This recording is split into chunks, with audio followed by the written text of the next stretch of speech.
July 26th. Woo! Dude, 3 things I'm thankful for. Fucking sleeping machines. I'd be fucked without this. I'd be so screwed. Oh my gosh. What else? Oh man. Fans. Fans. Oh. Imagine a life without fans, guys. Shit. One last thing. Let me look around. Shit. Books. Fuck. Dude, where would we be without books? Well, I got a lot of good books. You guys might want me to show you guys someday. I got some pretty cool books up here. But yeah, I'll show you guys another time. So, I'm starving right now. I need to go to the bathroom and weigh myself. Get some food in my stomach. I'm starving. Bye, Cookie. Bye. See you when I get back. Fuck that Sprite. Today I'm at our rental property, doing a little bit of work, a little bit of painting up in here, being a good son. My dad's doing the front yard, or the front, doing some painting. I'm doing the back, painting this right here. From the weed whacker, just the renter's chopping that shit up. So I'm gonna be painting that gray. Cool little property. It's pretty, no biggie, just chilling in my boxers. Getting some sun tanning while I'm doing this. Painting this here fence. We're back.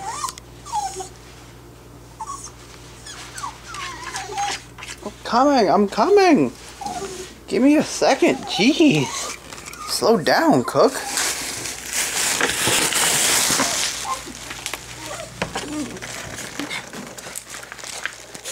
Hey, Cook. Hey, Cook. Come on. Let's go. Come on. Let's go.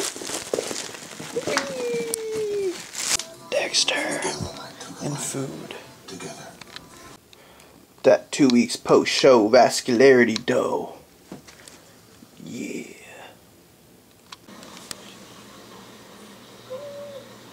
Get that fly. Get that fly. Get that fly. Hmm? We're watching. Hey. About to watch The Godfather. Yeah.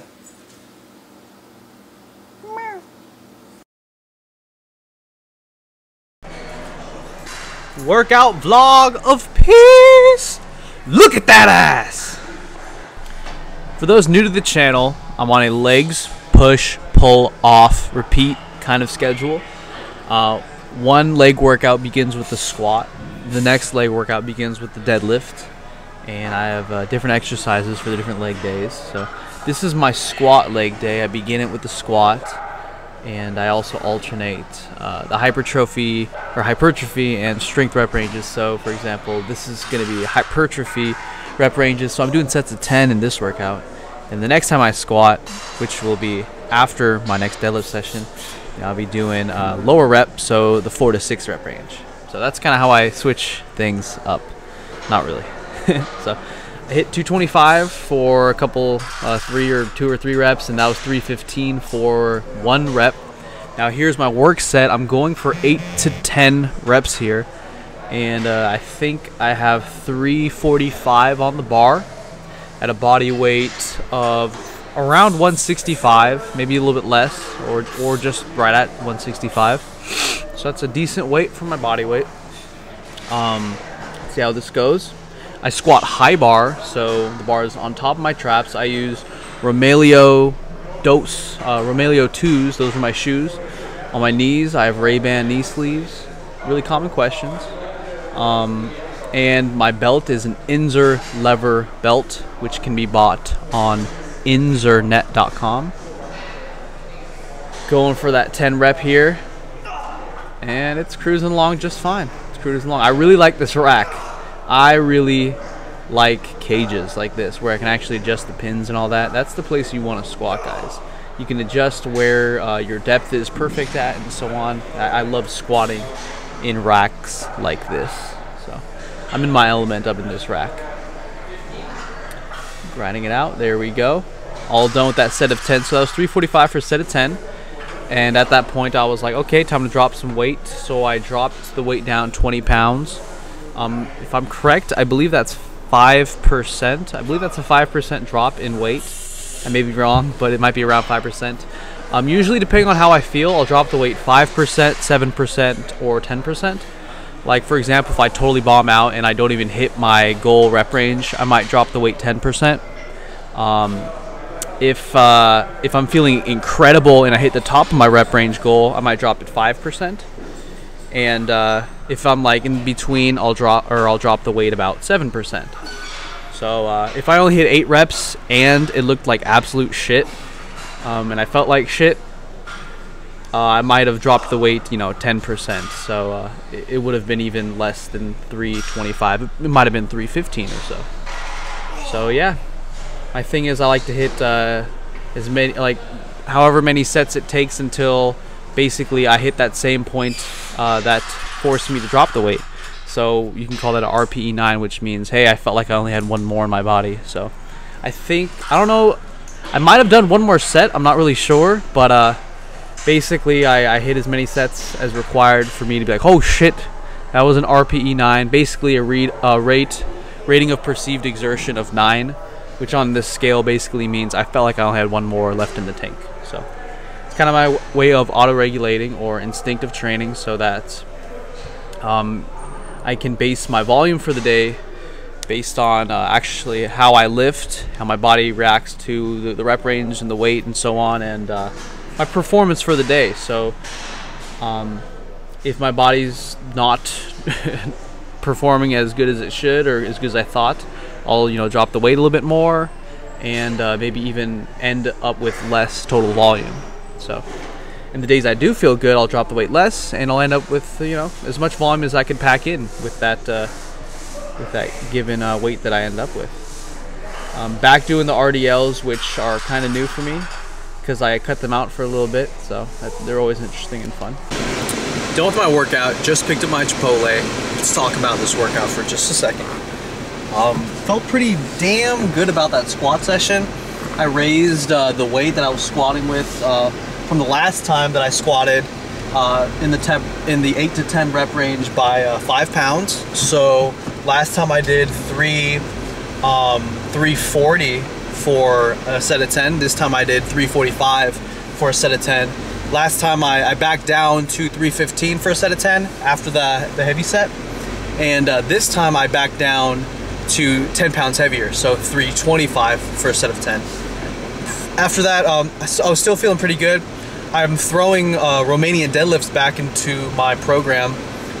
For a while I haven't been doing them just because, I don't know, like dieting down at one point when I hit like 168 pounds, I was like, fuck RDLs. I was like, fuck them. If I'm doing these RDLs, my sumo's gonna go down and da-da-da. And I had these reasons for dropping it.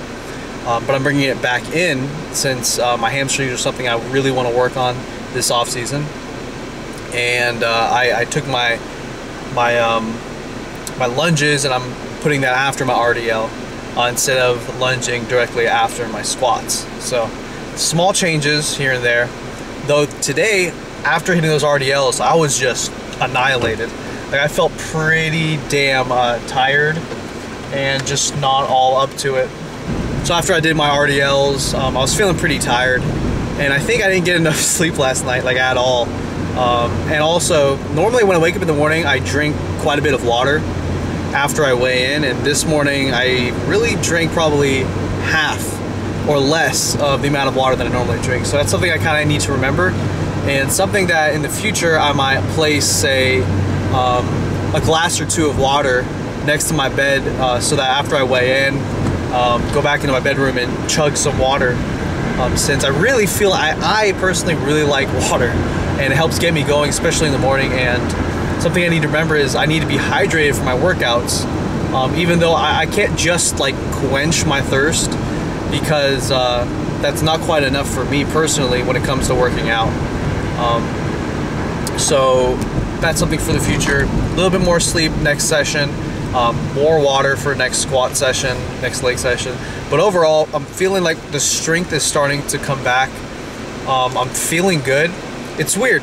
as I'm warming up and I'm bringing the weight up, doing my warm-up sets, acclimation sets, the weight feels kind of heavy.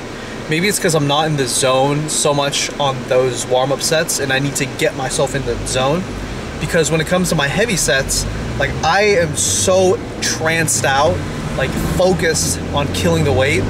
I'm like, I do my crazy meditation techniques and shit, and like it feels lighter than some of my warm-up weights. Like that's how hard I hit it on those sets. And I think I need to start applying this kind of intensity more so to the warm-up weights as well in the future.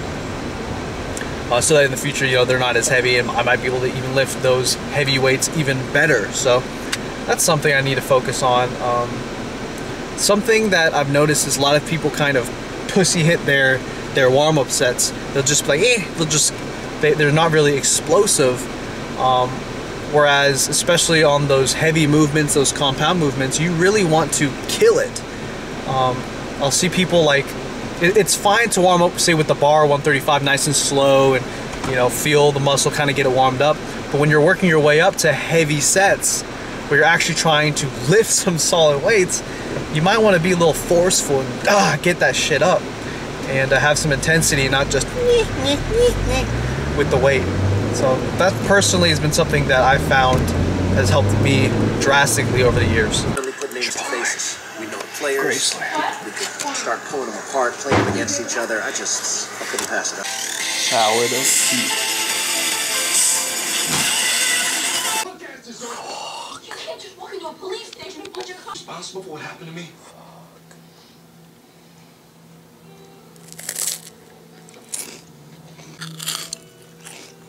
Hey, quit being a little bitch! Ogus cake!